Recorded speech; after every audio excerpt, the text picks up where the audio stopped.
Irmãos, nessa manhã vamos abrir nossas Bíblias no livro de Gênesis. Livro de Gênesis, capítulo 4. Nós faremos a leitura do início do capítulo 4. Nós leremos do versículo 1 do capítulo 4 até o versículo 16 deste capítulo.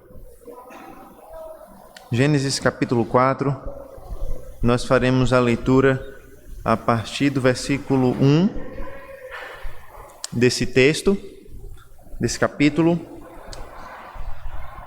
e finalizaremos a leitura e também a porção na qual nós meditaremos nessa manhã, no versículo 16.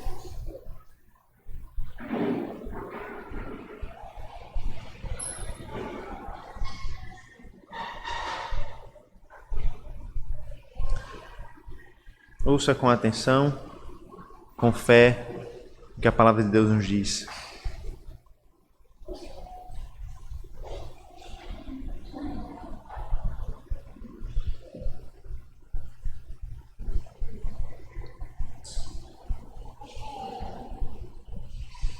A palavra do Senhor nos diz assim: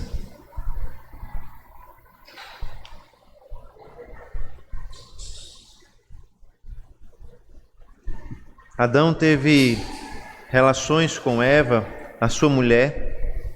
Ela ficou grávida e deu à luz Caim. Então ela disse: adquiri um varão com o auxílio do Senhor. Depois deu à luz Abel, irmão de Caim. Abel foi pastor de ovelhas e Caim foi agricultor. Aconteceu que ao fim de um certo tempo, Caim trouxe do fruto da terra uma oferta ao Senhor. Abel, por sua vez, trouxe das primícias do seu rebanho e da gordura deste. O Senhor se agradou de Abel e de sua oferta, mas de Caim e de sua oferta não se agradou. Caim ficou muito irritado e fechou a cara. Então o Senhor lhe disse: por que você anda irritado e por que essa cara fechada? Se fizer o que é certo, não é verdade que você será aceito? Mas se não fizer o que é certo, eis que o pecado está à porta, à sua espera. O seu desejo será contra você, mas é necessário que você o domine. Caim disse a Abel, seu irmão: vamos ao campo. Estando eles no campo, Caim se levantou contra Abel, o seu irmão, e o matou. O Senhor disse a Caim: onde está Abel, seu irmão? Ele respondeu: não sei. Por acaso sou guardador do meu irmão? E o Senhor disse: o que foi que você fez? A voz do sangue do seu irmão clama da terra a mim. E agora você é maldito sobre a terra, cuja boca se abriu para receber da sua mão o sangue do seu irmão. Quando você cultivar o solo, ele não lhe dará a sua força. Você será fugitivo e errante pela terra. Então Caim disse ao Senhor: meu castigo é tão grande que não poderei suportá-lo. Eis que hoje me expulsas da terra, da face da terra, e da tua presença terei de me esconder. Serei fugitivo e errante pela terra, quem se encontrar comigo me matará. O Senhor, porém, lhe disse: não. E se alguém matar Caim, será vingado 7 vezes. E o Senhor pôs um sinal em Caim, para que se alguém viesse a encontrá-lo, não o matasse. E Caim se retirou da presença do Senhor e habitou na terra de Nod, a leste do Éden. Amém. Vamos ao Senhor em oração, pedindo a sua graça e a sua bênção na nossa compreensão e aplicação desse texto da palavra de Deus aos nossos corações. Vamos ao Senhor. Senhor nosso Deus, nós te louvamos, Pai, e te rendemos graças pela tua palavra lida, porque mais uma vez nós somos desafiados por mais uma porção da tua palavra, desafiados a compreender essa porção e desafiados a entender como essa porção da tua palavra gera mudança em nossas vidas. Te pedimos que o Senhor, através da tua palavra, possa nos transformar, que o Senhor possa nos ajudar a compreender melhor o conflito que existe nesse mundo entre a tua igreja e o mundo, entre a igreja e a semente de Satanás, a semente da serpente. Que através dessa história, que através da história desses dois irmãos, nós possamos compreender quem nós somos a quem nós pertencemos e para onde nós estamos indo. Que assim, Senhor Deus, através dessa história, nós possamos compreender melhor a cruz de Cristo e o Teu Evangelho. Por graça, nós oramos ao Senhor em nome de Cristo Jesus. Amém. Irmãos, nós acabamos de ler certamente uma das histórias mais conhecidas de toda a Escritura, de toda a Palavra de Deus, de toda a Bíblia. Até mesmo aqueles que não têm muita familiaridade com a Bíblia, com os assuntos da religião cristã, eles conhecem a história de Caim e Abel. E aqui e ali a gente vê filmes inspirados nessa história, livros, séries, novelas e tantos outros meios artísticos que divulgam esse conflito entre irmãos, que divulgam conflitos entre irmãos, que na verdade se assemelham com o conflito de Caim e Abel. Sem sombra de dúvidas, esse episódio também é conhecido por ser o primeiro homicídio, o primeiro assassinato, a primeira morte registrada em toda a Escritura Sagrada, entendendo logicamente morte física aqui. Nós temos uma passagem muito conhecida, mas certamente uma passagem muito ignorada, não por não ser lembrada, mas por não ser lida da maneira como deveria ser, por não ser lida a partir do propósito de Deus de nos ensinar como a história da humanidade é guiada pelo pecado desde a queda. Nós temos, ao tratar dos atos poderosos de Deus na criação, nós temos visto desde o início de Gênesis como Deus criou todas as coisas e como Deus organizou todas as coisas para que tudo estivesse pronto para receber vida humana, para receber vida do homem e para formar então na terra o seu templo, o lugar da sua adoração, o local onde Deus seria exaltado e adorado como o único Senhor e Salvador de todo o universo. Nós vimos como isso está muito bem estabelecido no capítulo 1, nós vimos como isso se afunila no capítulo 2, quando Deus cria o homem e a mulher para juntos servirem e o adorarem no jardim. Nós vimos também como isso está presente na aliança que o próprio Deus faz com o homem, quando Deus então ali no jardim, ele promete ao homem uma aliança de vida, num contexto da sua obediência, ao mesmo tempo que ele promete morte no caso da sua desobediência. Deus está fazendo com o homem uma aliança de vida, na qual o homem poderia ter vida eterna com ele através da sua obediência. Mas como nós vimos no capítulo seguinte, no capítulo 3, não foi isso que aconteceu. O homem não obedeceu à palavra de Deus, não obedeceu aos mandamentos de Deus, não cumpriu os termos da aliança e não viveu de acordo com a aliança de Deus, mas desobedeceu, quebrou a aliança, quebrou o relacionamento, o pacto que existia com o Senhor. E devido a isso, nós vimos como o primeiro casal caiu da inocência para o pecado.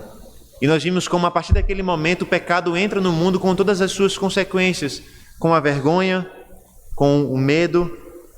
Nós vimos como a inimizade entra no mundo e como o homem se torna inimigo de Deus por causa do pecado e como o homem se torna inimigo da sua própria esposa por causa do pecado. Mas nós vimos também uma outra inimizade. Uma inimizade não provocada pelo pecado, mas provocada pelo próprio Deus. Enquanto o homem se tornou inimigo de Deus por causa do seu pecado, Deus cria ou estabelece uma outra inimizade. Uma inimizade entre a mulher e a serpente, ou melhor, entre a descendência da mulher e a descendência da serpente. Entre o descendente da mulher e a própria serpente. E então o Gênesis nos mostra, a partir desse versículo, Gênesis 3,15, como o mundo vai ser guiado a partir dessa inimizade.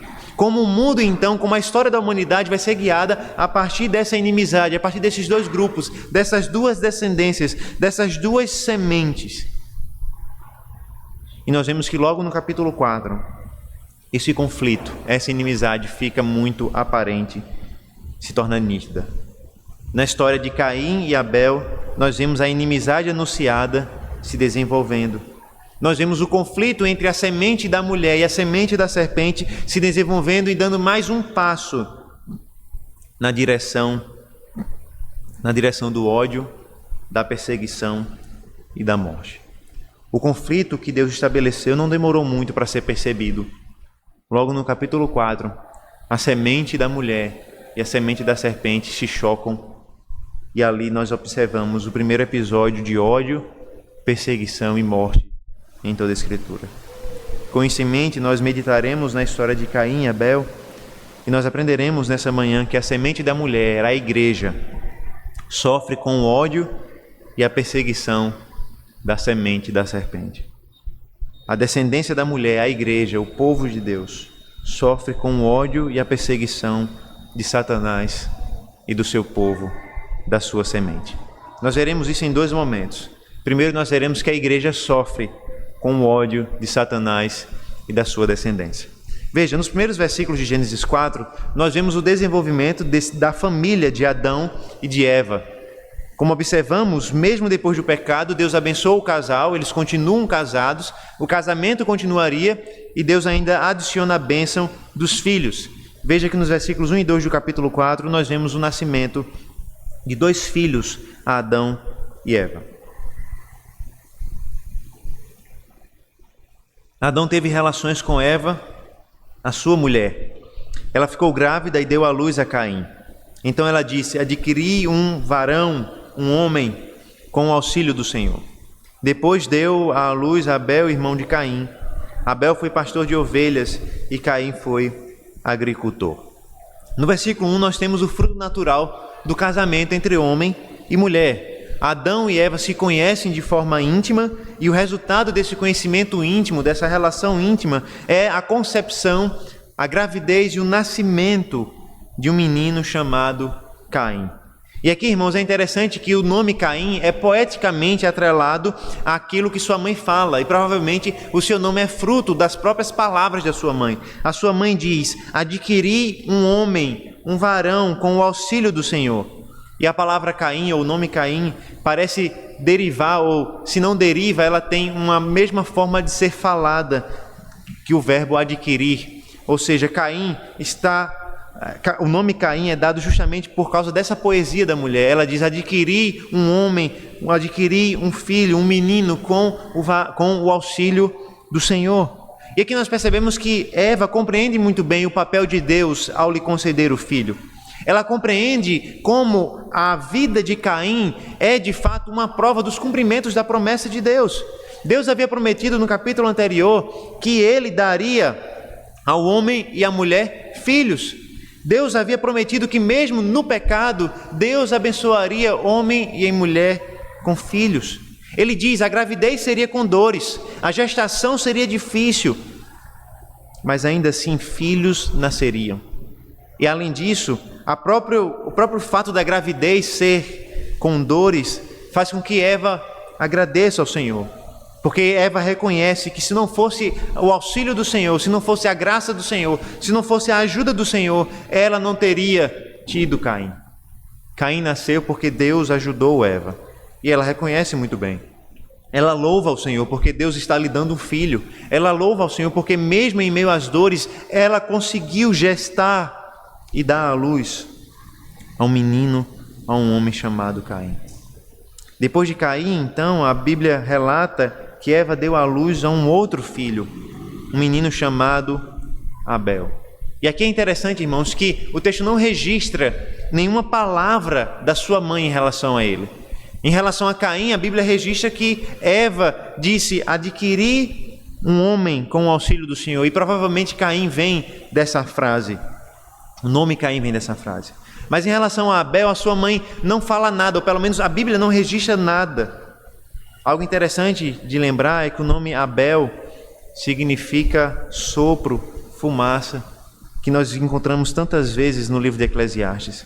Os irmãos que lembram das exposições em Eclesiastes vão lembrar que a palavra vaidade nesse livro significa sopro, vapor, fumaça, e é a mesma palavra que dá nome a Abel. Ou seja, o escritor bíblico reconhece de fato que a vida de Abel foi como uma fumaça, como um sopro nessa terra. Abel então e Caim são irmãos. Caim mais velho, Abel mais novo. Caim agricultor, Abel pastor de ovelhas, nascidos do mesmo pai, da mesma mãe, compartilhavam o mesmo sangue, o mesmo lar, o mesmo ambiente, mas eram tão diferentes um do outro. Ambos desenvolviam o mesmo trabalho, faziam aquilo que o pai deles foi criado para fazer, mas um era totalmente diferente do outro. O texto nos diz que, passado alguns tempos, Caim e Abel trouxeram ofertas ao Senhor. E o texto relata que ofertas foram essas. Veja os versículos 3 a 5.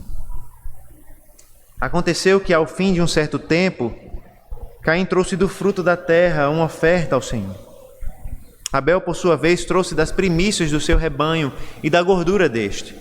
O Senhor se agradou de Abel e da sua oferta, mas de Caim e da sua oferta não se agradou. Caim ficou muito irritado e fechou a cara. Observe que nós temos aqui as duas ofertas sendo dadas de acordo com o trabalho que ambos exerciam, que ambos executavam. Nós temos Caim como agricultor, trazendo o fruto da terra, grãos, frutas, vegetais até o Senhor. Abel, por outro lado, como pastor de ovelhas, trouxe do seu rebanho, dos frutos do seu rebanho. E antes de entrarmos na oferta em si, eu gostaria que nós percebêssemos o papel de sacerdote que tanto Abel como Caim exerciam aqui. Nós lembramos que nesse período não existia ainda sacerdotes como um povo, como uma classe de homens separados, mas os homens da casa, eles serviam como sacerdotes diante de Deus, oferecendo sacrifícios e ofertas. É por isso, por exemplo, que nós lemos na história de Noé, que Noé prestou sacrifício a Deus por ele e pelos seus filhos, porque esse era o papel do homem, servir como sacerdote em nome dele e da sua própria família. Abel e Caim, então, estão servindo a Deus como sacerdotes, trazendo as suas ofertas a Deus, cultuando a Deus. Só que Caim traz uma oferta e é aceito. Abel traz uma oferta e é aceito. E Caim traz uma outra oferta e já não é aceito pelo Senhor. Uma das questões, então, mais intrigantes que nós temos que lidar ao ler esse texto é: por que a oferta de Abel foi aceita e a de Caim não? E aqui nós temos algumas opções, pelo menos 3 opções, para dar uma resposta a essa pergunta. Primeiro, alguns sugerem que o sacrifício animal, que o sangue derramado, era mais aceitável a Deus do que a oferta dos frutos da terra, do que vegetais. Outros vão dizer que a oferta de Caim não foi aceita porque ele não apresentou os melhores frutos a Deus. E terceiro, alguns vão dizer que a fé é o elemento decisivo devido ao texto de Hebreus capítulo 11, e Caim por isso não foi aceito por causa da fé. Vamos ver cada uma dessas 3 interpretações melhor. Nós vamos abrir nossa Bíblia em Hebreus capítulo 11, versículo 4, e nós vamos observar que essas 3 interpretações apresentam boas razões para a oferta de Caim não ter sido aceita. Hebreus 11, versículo 4.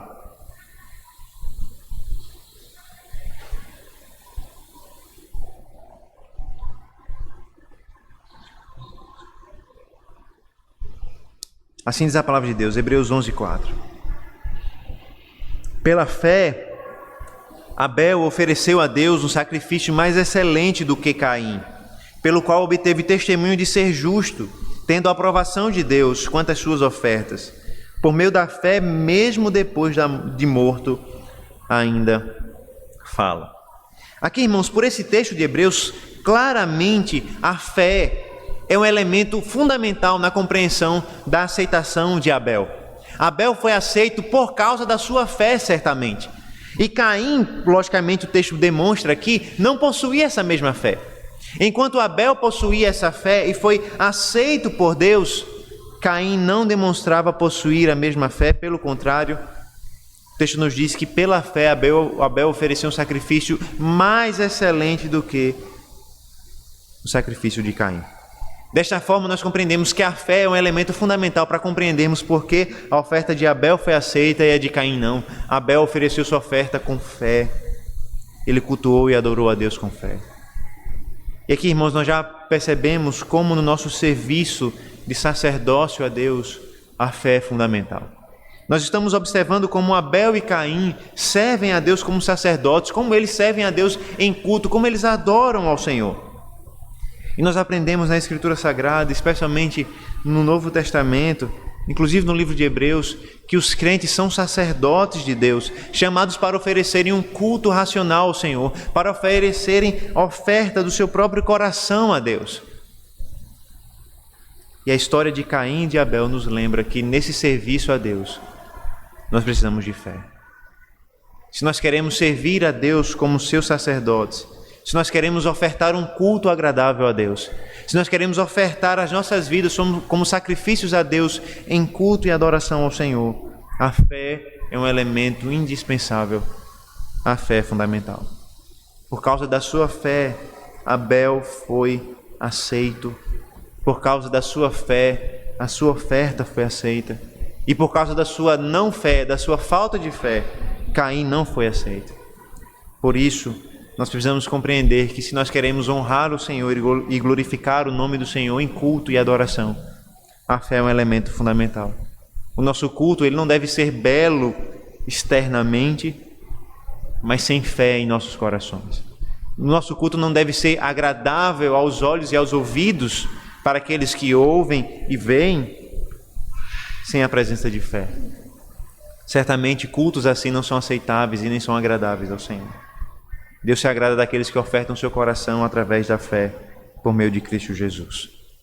Mas observe que o texto de Gênesis também nos dá algumas informações que sugerem que, além do elemento da fé, a oferta de Caim não foi aceita porque ela não foi a melhor oferta possível.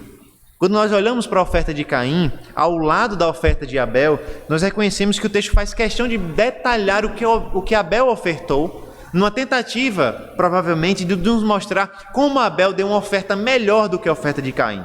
Observe que o texto faz questão de dizer que Abel ofereceu das primícias, e aqui a ideia é que ele ofereceu os melhores, as melhores ovelhas do seu rebanho. E o texto também nos diz que Abel ofereceu da gordura deste. E esse é um dos princípios básicos, é um princípio básico das ofertas no Antigo Testamento. Para que uma oferta fosse aceita diante de Deus, o animal precisava ser perfeito, sadio, bom. E além disso, a gordura era a parte que deveria ser consagrada a Deus, porque era considerada a parte mais valiosa, a parte mais saborosa. Então, a gordura era queimada como oferta ao Senhor. E o texto faz questão de dizer que Abel ofereceu a Deus os melhores animais do seu rebanho e ofereceu a gordura desse. Ou seja, ele não só ofereceu os melhores animais do seu rebanho, mas ele ofereceu a melhor parte dos melhores animais do seu rebanho a Deus. Enquanto isso, a oferta de Caim é descrita apenas com uma simples frase: Caim ofereceu o fruto da terra, sem mais detalhes.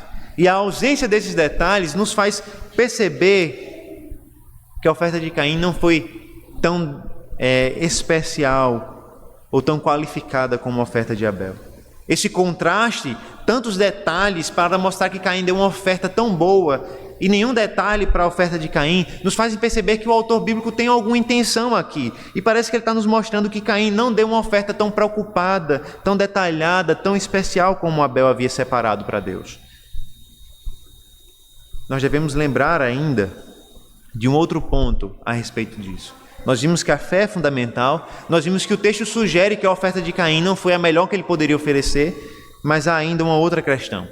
Sim, durante o Antigo Testamento, ofertas de vegetais eram aceitas diante do Senhor. Grãos eram aceitos e assim por diante. Mas fica claro também em todo o Antigo Testamento que as ofertas de sangue, as ofertas de animais eram mais valiosas do que as ofertas de grãos, de vegetais. Somado a isso, irmãos, nós vimos no capítulo anterior que para que Adão e Eva fossem cobertos por Deus, um animal precisou ser morto e ser sacrificado. Sendo assim, não é impossível acreditar que a falta de sangue é uma das razões para a rejeição de Caim e da sua oferta. Mas, de qualquer forma, nós precisamos admitir que é necessário cautela e nós não podemos afirmar com certeza que o sangue é uma causa da não aceitação de Caim. Mas, se nós observarmos as três interpretações desse texto, tem coisas a nos mostrar sobre a oferta de Caim. Primeiro, faltou fé. Segundo, a sua oferta provavelmente não foi cuidada. Terceiro, bem provavelmente ele não foi uma oferta tão valiosa porque faltou o elemento do sangue. Seja como for, o texto não gasta muito tempo detalhando por que a oferta de Caim não foi aceita. O texto vai direto para a reação. O texto vai direto para como Caim reagiu à sua rejeição. E o texto nos diz que Caim ficou muito irritado e fechou a cara. Ou, numa tradução mais literal, o seu semblante caiu, o seu rosto desfaleceu. E as palavras do final do versículo 5, irmãos, mostram uma irritação profunda. O texto nos mostra que Caim estava profundamente irado, irritado com a sua rejeição. E é interessante que tanto no livro de Gênesis quanto em outros livros do Antigo Testamento, essa frase "ficou muito irritado, muito irado", antecede homicídios. E aqui, irmãos, nós vemos que essa frase antecede um homicídio. Caim fica irado, Caim fica muito irritado e o seu rosto desfalece. Ele fecha a cara, fica emburrado, fica desgostoso com aquilo que havia acontecido. Sabendo então do estado da sua mente, do seu coração, Deus o confronta. Veja os versículos 6 e 7, o diálogo entre Deus e Caim. Então o Senhor lhe disse: por que você anda irritado? E por que essa cara fechada? Se fizer o que é certo, não é verdade que você será aceito? Mas se não fizer o que é certo, eis que o pecado está à porta à sua espera. O desejo dele será contra você, mas é necessário que você o domine. O Senhor questiona a razão da irritação de Caim. Visivelmente o seu rosto está diferente, visivelmente o seu coração está diferente, a sua ira é visível, a sua frustração é aparente. E é verdade que Deus sabe a resposta. Assim como Deus sabia a resposta quando homem e mulher caíram no pecado no capítulo anterior. Mas é verdade também que assim como Deus desejou ouvir a resposta de Adão e da mulher, Ele deseja agora ouvir a voz de Caim. E o Senhor, juntamente com as suas perguntas, leva a Caim, desafia Caim a fazer aquilo que é correto. E o Senhor questiona: se fizer o que é certo, não é verdade que você será aceito? Ou seja, Caim tinha uma escolha a fazer. Por um lado, ele poderia escolher o caminho bom, fazer o que é certo e ser aceito por Deus. Por outro lado, ele podia fazer aquilo que o seu coração desejava, aquilo que o seu pecado desejava, fazendo o mal, e assim seria rejeitado pelo Senhor.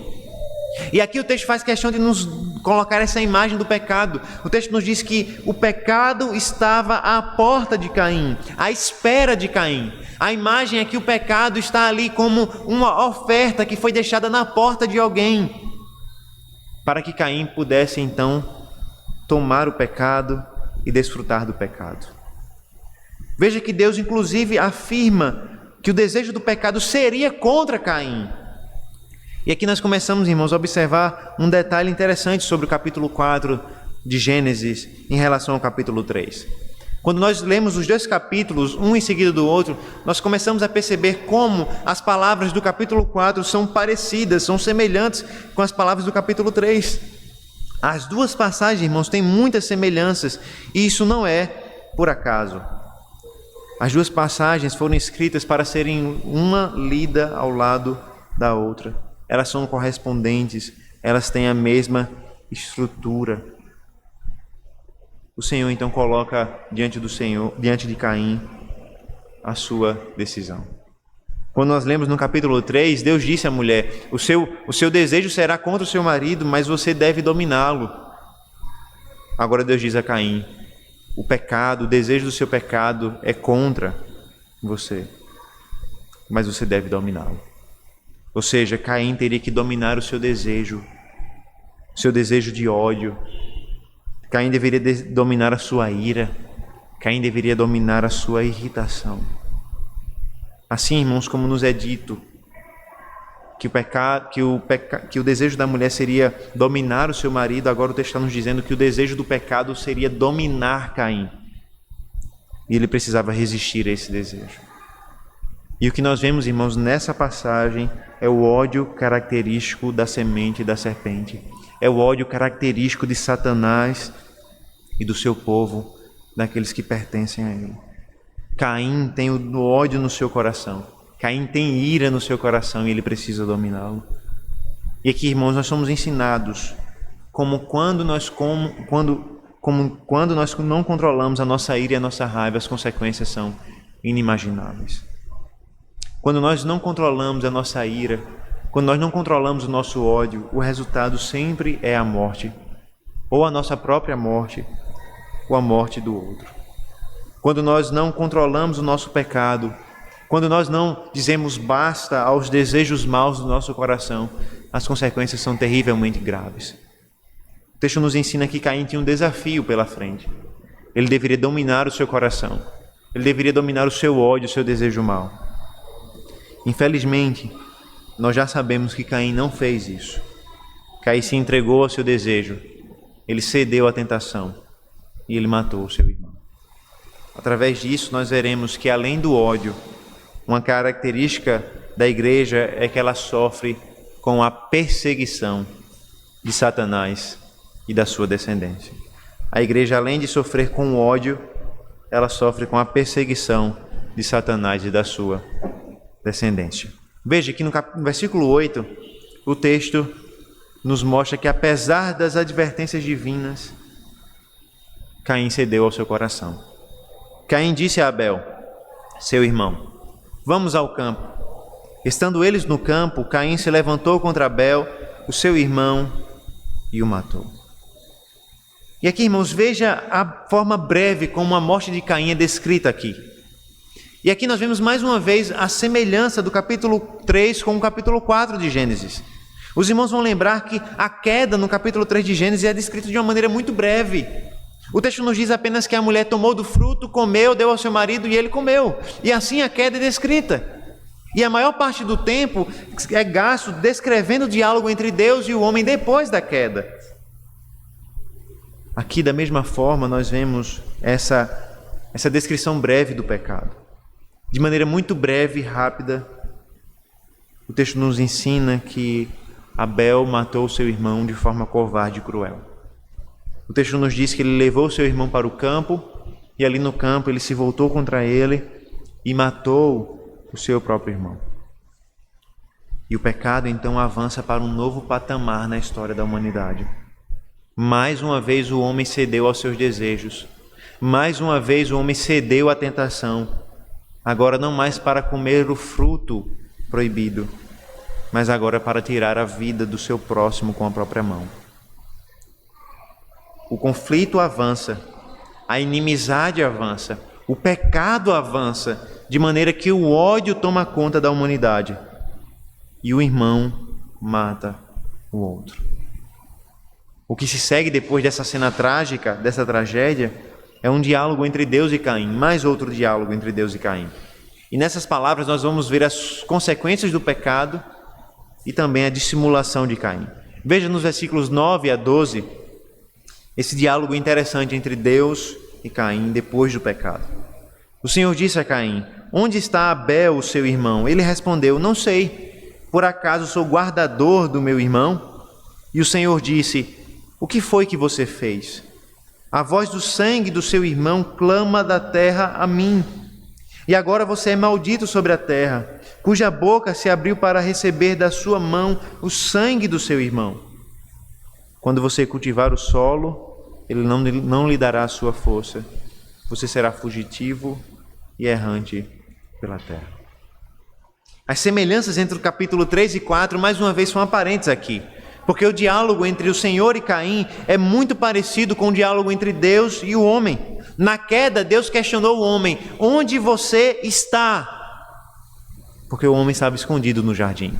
Agora Deus questiona a Caim, onde está o seu irmão? Onde está o seu irmão Abel?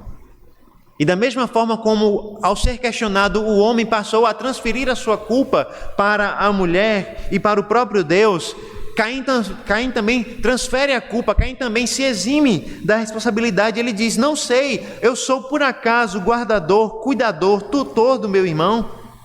E aqui as suas palavras, irmãos, revelam dissimulação, revelam mentiras, revela como Caim então age como seu pai, ao fugir da responsabilidade daquilo que havia feito. Além de mentir sobre o seu conhecimento a respeito do paradeiro do seu irmão, porque ele sabia onde o seu irmão estava, ele também, de forma dissimulada, questiona, eu sou o guardador do meu irmão.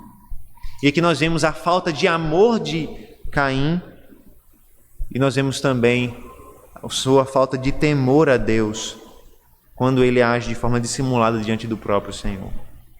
Ele não aprendeu com seu pai e com sua mãe que não adianta mentir ou dissimular diante do Senhor. Ele não aprendeu com seu pai e com sua mãe que Deus sabe de todas as coisas e que não adianta discutir com o Senhor. Ele não aprendeu com seu pai e com sua mãe as consequências do pecado. Ele vai precisar aprender isso diretamente com o próprio Deus. E veja que, da mesma maneira que na queda Deus questionou a mulher, Deus disse à mulher na queda: o que é isso que você fez? Deus agora questiona Caim: o que foi que você fez? O mesmo questionamento, a mesma pergunta: o que foi que você fez? A resposta da mulher foi que ela ouviu a voz da serpente, foi enganada por ela e caiu. No caso da morte de Abel, Caim ouviu a voz do pecado, ouviu a voz do seu coração, ouviu a sua ira, o seu ódio e derramou o sangue do seu irmão. E aqui é interessante como nós temos aqui um paralelo entre as vozes. Enquanto a mulher responde: eu ouvi a voz da serpente e fui enganado por ela. O texto nos diz que a voz do sangue de Abel clamava ao Senhor. Na queda, a voz que foi ouvida foi a voz da serpente. Na morte de Caim, a voz que foi ouvida foi a voz do pecado. E o resultado foi que a voz do próprio sangue de Abel foi ouvida pelo Senhor. A própria voz do sangue de Abel clamava ao Senhor.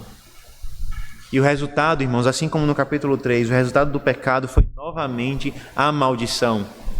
Veja que na maldição anunciada a Caim, agora nós temos mais uma nova semelhança entre ele e a serpente. Nós temos já a semelhança do ódio, foi visível isso. Nós vemos como Caim se assemelha à serpente por causa do seu ódio, pela forma como ele matou o seu irmão. Mas agora há mais uma semelhança. Veja que no versículo 14 do capítulo 3, Deus diz à serpente: você é maldita entre todos os animais domésticos e entre todos os animais selvagens. Mas agora Deus se volta para Caim e diz: você é maldito sobre a terra. E essas palavras, irmãos, são fortes demais. Quando nós lembramos do relato da queda, nós vimos que Deus lançou maldições sobre os responsáveis por aquele episódio. Mas somente a serpente, somente Satanás ouviu essas palavras: você é maldito. Adão não ouviu essas palavras. Eva não ouviu essas palavras, somente Satanás ouviu: você é maldito. Agora essa frase volta a ser repetida com Caim. Não por acaso, Moisés quer nos mostrar a semelhança entre Caim e a serpente. Deus quer nos mostrar que Caim pertencia à serpente, de maneira que assim como a serpente foi amaldiçoada, agora Caim é amaldiçoado. E se nós tínhamos alguma dúvida do caráter de Caim, se nós tínhamos alguma dúvida de que poderia haver alguma esperança para Caim, o texto é claro: a maldição que ele recebe é a maldição da serpente, porque ele pertence à serpente, ele pertence a Satanás, ele é filho do maligno. E por isso Deus diz: você é maldito. E na maldição de Deus, aquele que era agricultor se torna amaldiçoado sobre a terra. A mesma terra que recebeu o sangue do irmão dele não mais seria favorável a ele. E nós vimos em Gênesis 3 que Deus também amaldiçoou a terra. E o trabalho já seria difícil, já teria espinhos, já teria brolho, já teria uma carga de suor muito mais elevada no trabalho depois do pecado. Mas agora perceba, Deus está amaldiçoando Caim.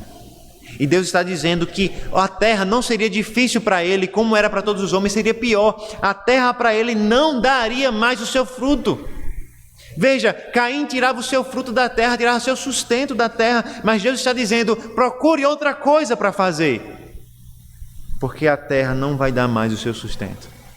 E quando nós pensamos numa sociedade que era agrária, que vivia da terra, se nós pensamos que Caim era agricultor, Deus está dizendo: a terra, por causa do sangue do seu irmão, não vai mais dar o pão de cada dia para você.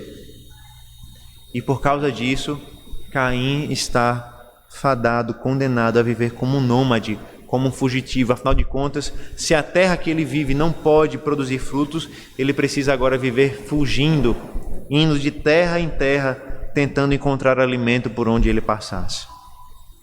A resposta de Caim, então, nos versículos 13 e 14, nos mostram preocupação com sua condição, tristeza até com a sua condição. Mas nós não encontramos traços de arrependimento. Veja, então Caim disse ao Senhor: meu castigo é tão grande que não poderei suportá-lo. Eis que hoje me expulsas da face da terra, e da tua presença terei de me esconder. Serei fugitivo e errante pela terra, quem se encontrar comigo me matará. Caim diz ao Senhor que o seu castigo é grande demais. E de fato o seu castigo era pesado. Seu castigo era severo. Sua maldição era profunda. Mas certamente isso não significa que Caim estava sendo injustiçado aqui. Deus estava dando aquilo que ele precisava, aquilo que ele merecia. Tanto é que Deus não muda a sua sentença permanece a mesma. O que Deus faz então, ao ouvir as palavras de Caim, é providenciar proteção para que Caim possa cumprir a sua maldição sem que ninguém o matasse. Veja os versículos 15 e 16. O Senhor, porém, lhe disse: não. E se alguém matar Caim, será vingado 7 vezes. E o Senhor pôs um sinal em Caim para que, se alguém viesse a encontrá-lo, não o matasse. E Caim se retirou da presença do Senhor e habitou na terra de Nod, a leste do Éden. Veja que Deus aqui providencia uma proteção para Caim, com o propósito de que mais sangue não fosse derramado.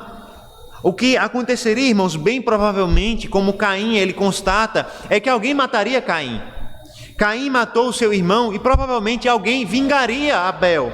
Alguém mataria Caim e Deus não permite que essa vingança acontecesse. Deus dá uma marca a Caim, uma marca que certamente nós não sabemos que marca é, que tipo de identificação era essa. Mas o que nós sabemos é que ela servia para a proteção de Caim e também para que Caim não passasse impune, para que Caim não fosse morto, mas que ele pudesse viver toda a sua vida debaixo da maldição de Deus. Nas palavras de um comentarista, ele diz: como um dispositivo de proteção contra inimigos em potencial, para impedir a morte. Nesse sentido, a punição é suavizada, mas ao mesmo tempo serve como um lembrete constante do banimento de Caim, seu isolamento de outras pessoas.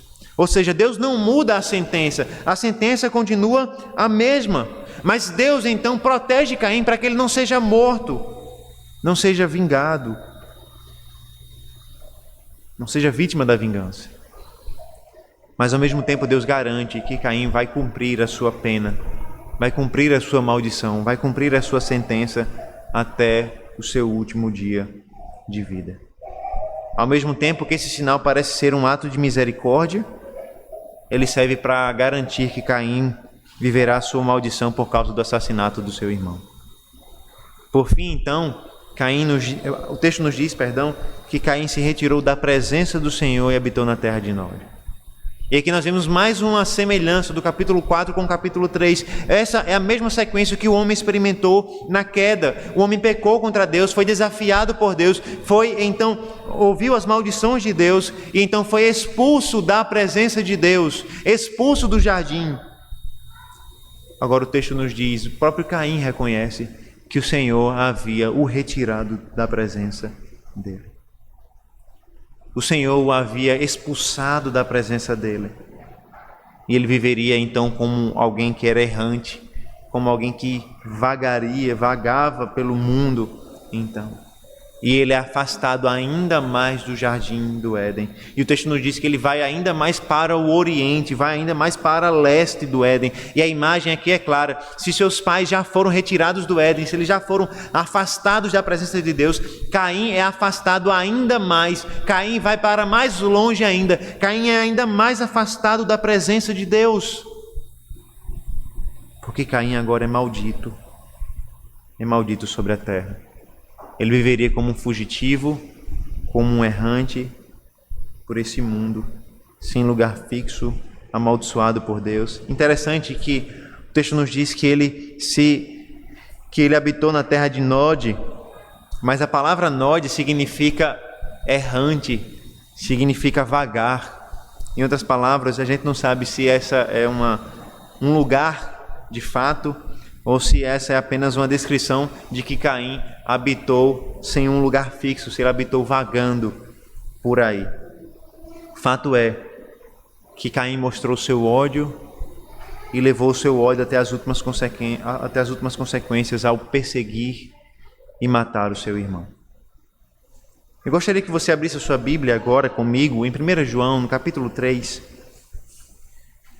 porque nós acabamos de ler a respeito desse conflito entre as sementes e certamente o apóstolo João pode nos ajudar a interpretar esse texto melhor. 1 João capítulo 3, nós vamos ler os versículos 11 e 12.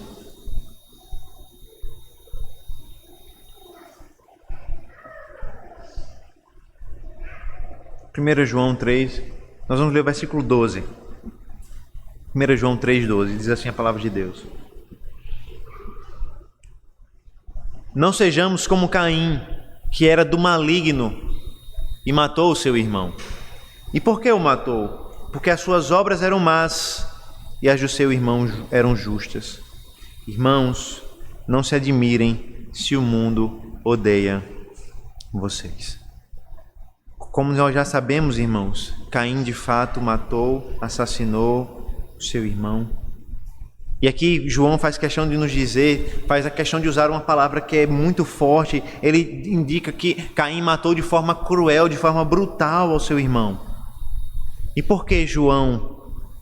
Qual é a razão que João diz, que João dá a Caim para aquilo que ele praticou? João diz, porque as suas obras eram más e a do seu irmão eram justas.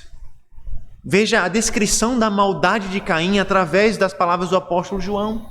Caim não matou o seu irmão porque Abel era mau. Pelo contrário, a razão da morte de Abel foi a sua justiça, foi a sua bondade, foi a sua retidão, foi por ser um homem correto, justo, um servo temente a Deus que Abel foi morto. E é justamente por isso que João chama Caim de filho do maligno. No Evangelho de João, no capítulo 8, o próprio Senhor Jesus Cristo fala que Satanás foi homicida desde o princípio. Essa é uma característica de Satanás, ele é assassino, ele é homicida. E é por isso que Caim é identificado como filho do maligno, porque ele é assassino como seu pai. E aqui João está ensinando à igreja um princípio que nós deveríamos lembrar hoje. João diz, não se admirem que o mundo vos odeia. E para ensinar essa verdade, João cita o exemplo de Caim e de Abel. Como nós vimos no início, a história de Caim e Abel não é simplesmente a história de dois irmãos. Mas através da história desses dois irmãos, Deus está nos ensinando como o conflito entre essas duas descendências, entre esses dois povos, avança pela história da humanidade. Um povo que é representado por Cristo, que é um povo de Deus, um povo santo, escolhido pelo Senhor, que é caracterizado pela justiça, pela bondade, pelo serviço a Deus e pelo amor a Deus. E um outro povo que está debaixo de Satanás, que é caracterizado pelo ódio, pelo assassinato, pela mentira. E esses dois povos vão se enfrentar. Na verdade, o texto nos diz que o mundo, que a semente da serpente, que Satanás, juntamente com o seu povo, irá atacar a igreja. Diante do exemplo de Caim, irmãos, nós não devemos nos espantar quando o mundo nos odeia. O mundo que pertence a Satanás e que pertence a todos aqueles que não conhecem a Jesus Cristo verdadeiramente, é o reino das trevas de Satanás. É o reino da antiga serpente e por isso ataca a igreja e continuará atacando. Abel foi justificado pela fé e ele certamente foi o primeiro mártir da igreja. Ele foi o primeiro homem que morreu por causa da sua fé. Ele foi o primeiro homem que foi perseguido por ser crente, por ser um servo de Deus e por oferecer uma oferta agradável a Deus. O primeiro descendente da mulher, o primeiro filho de Deus a receber o ódio do mundo. Isso nos faz perceber, irmãos, que o mundo nos odeia, porque nós não pertencemos a esse mundo. O mundo nos odeia porque nós pertencemos a Cristo e o próprio Cristo não pertencia a esse mundo. Veja, Jesus Cristo diz em João 17, ele diz: eu lhes tenho dado a tua palavra e o mundo os odiou, porque eles não são do mundo, como eu também não sou. Abel foi odiado por Caim porque Abel não pertencia a esse mundo. Cristo foi odiado e morto pelo mundo porque ele não pertencia a esse mundo. E Cristo faz questão de nos dizer que nós também não pertencemos a esse mundo aqui. O mundo irá odiar a igreja, os seus princípios, os seus valores. Os filhos do diabo imitam as suas ações. Por isso, irmãos, não é estranho que o mundo defenda amor, mas não conheça o amor verdadeiro. Não é estranho que o mundo pregue a paz, mas faça guerra contra a igreja e contra os valores de Cristo. Não é estranho que o mundo se levante contra a igreja. Não é estranho que o mundo defenda diversas religiões, mas ataque a igreja de Cristo. Não é estranho que o mundo tente destruir a igreja do Senhor. Não é estranho que tantas vezes seja difícil realizar cultos a Deus, porque Satanás e a sua semente odeia o culto a Deus, odeia os servos de Deus, odeia os valores de Cristo Jesus. Como João nos ensina, não vos maravilheis porque o mundo vos odeia.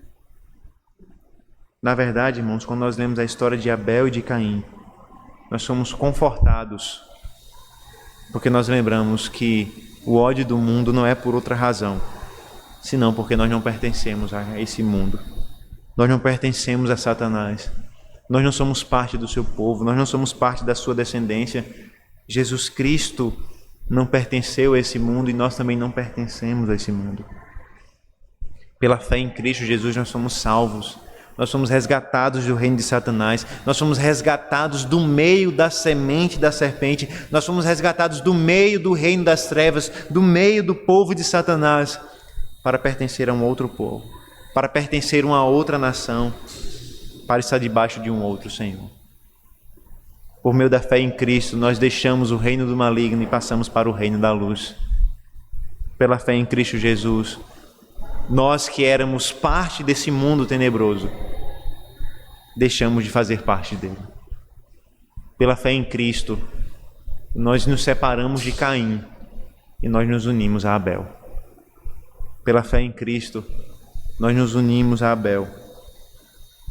Pela fé em Cristo, nós nos unimos a todos aqueles que, pela fé, perseveraram até o fim em Cristo Jesus. Mesmo no meio das perseguições, mesmo no meio do ódio e da morte desse mundo. Pela fé, nós nos juntamos a Cristo, que na cruz do Calvário morreu pelo seu povo, para que esse povo fosse desarraigado desse mundo cruel, para pertencer a Cristo e somente a Ele. Vamos orar ao Senhor nesse momento, reconhecendo que pela fé, a mesma fé de Abel, nós somos salvos e nós somos resgatados do reino de Satanás. Senhor, nós te louvamos, Pai, porque nós vimos na história de Abel e de Caim como Satanás e o seu povo, a sua descendência, odeia a igreja. Como o reino das trevas odeia o teu povo. E nós vimos através dessa história que nós teremos que sofrer como Abel sofreu, as consequências de amar o Senhor e de servir ao Senhor. Nos ajuda, Senhor Deus, a viver num mundo mau, por meio da justiça de Cristo. Nos ajuda, Senhor Deus, a viver nesse mundo cruel, sustentados pela fé em Cristo Jesus.